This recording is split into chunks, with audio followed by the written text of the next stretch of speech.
So new series here, goal of the week, goal of the week. This is where I pick the most interesting goal that really brings out my GOAT analysis and GOAT analytical skills for you kids out there. So, and for this week, I've chosen the incredible Raphinha goal against Sevilla in Barca's beatdown against Sevilla, because I think this really shows a lot of very interesting footballing mechanics up in this piece. So, that's Raphinha over there. Raphinha's over there. And Raphinha is what we call here in the pocket. And I think what I'm going to call this Raphinha is in what we call the pocket snitch position. I'm going to call this the pocket snitch, and I'll explain the pocket snitch a bit more when we get into detail. And here we have Frenkie de Jong. Now, the thing here is Frenkie de Jong could play the pass to Raphinha there, but it's not advisable because Raphinha is in a difficult position where he's very heavily marked. And I'll show you how Sevilla's defensive structure now moves. See, for Sevilla's defensive structure, it makes sense because with these two players here, it would be stupid for him to give the ball to Raphinha, because if he gives the ball to Raphinha, the Sevilla defense, they're expecting that pass, and with the amount of traffic, Raphinha is not going to have any space. So for Raphinha, that's why he's not even calling for the ball, because he knows that if he receives the ball, he's going to be clamped down by a Sevilla defense that are expecting him to receive that ball. So it is good for it does make sense for Raphinha for Frenkie de Jong just to keep hold of the ball and not really say much and just keep things moving nice, fresh, and beautiful. Now this is where it gets interesting. Shout out to Kubarsi. Now, why Kubarsi is one of the best players I think in the world right now. Not only is he an excellent defender, not only does he know how to play the offside trap better than Araujo, who is older than him, but he's what you call a modern defender, which means that he knows how to play higher up the pitch, and he actually has a really good ability on the ball. A Maldini Iniesta would be proud, even a Beckenbauer would be proud. You see, the easy pass to play would be to Jules Koundé, or ball over there to Yamal, who's expecting the ball outward. This is the easy pass to play. I believe this might be Fermin Lopez. So the Lopez pass, the Koundé pass, and Yamal pass, those are easier passes to play. But the thing about those passes is, yes, they're easier to play. Look at the body position of the Sevilla players. They're expecting those passes. But look at their body position.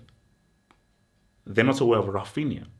And Kubarsi, being the smart player that he is, knows that the Raphinha pass, that is the more difficult pass to execute. But that is a pass that the Sevilla defenders are not expecting.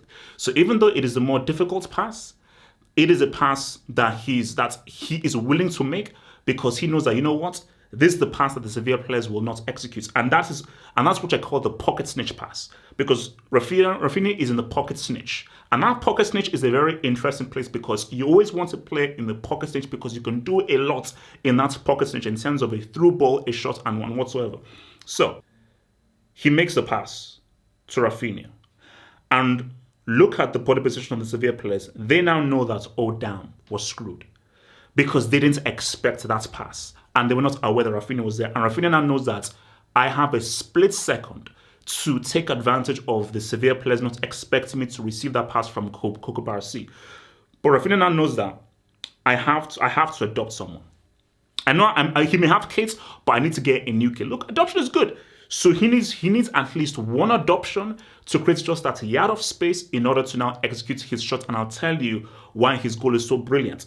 But look at what Kubarsi has created. By giving him that pass, he's given Raphinha that space to now do something very interesting. And it has opened it up for Lewandowski and for Fermin Lopez making that run. That is the brilliance of that pass. Now, you can see here that Raphinha, obviously, he adopts this guy here.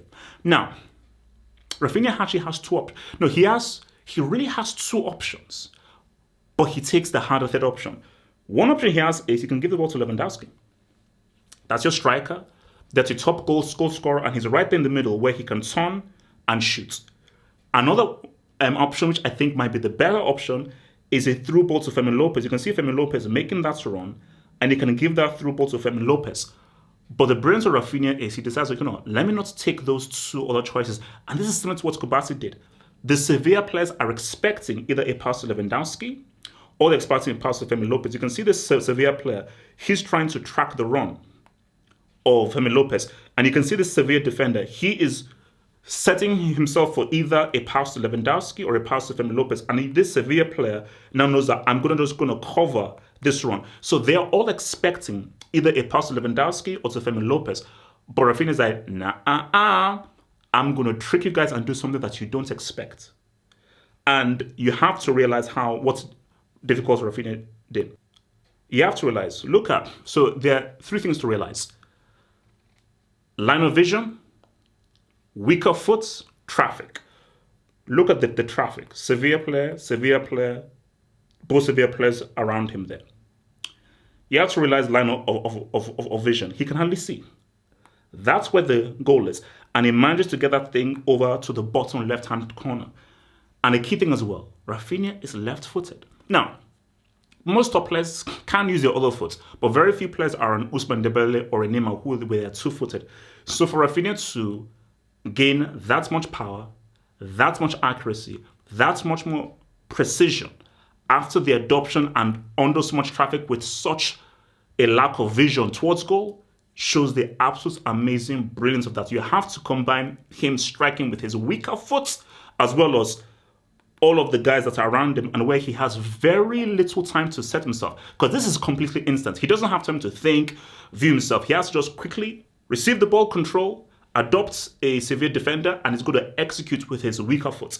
So the fact that he's able to execute this from outside of the box through all this traffic and that ball lands right into the bottom left-hand corner just shows you the amazing brilliance of that goal from Raphinha, who, whether you like it or not, is beginning to be in that Ballon d'Or conversation.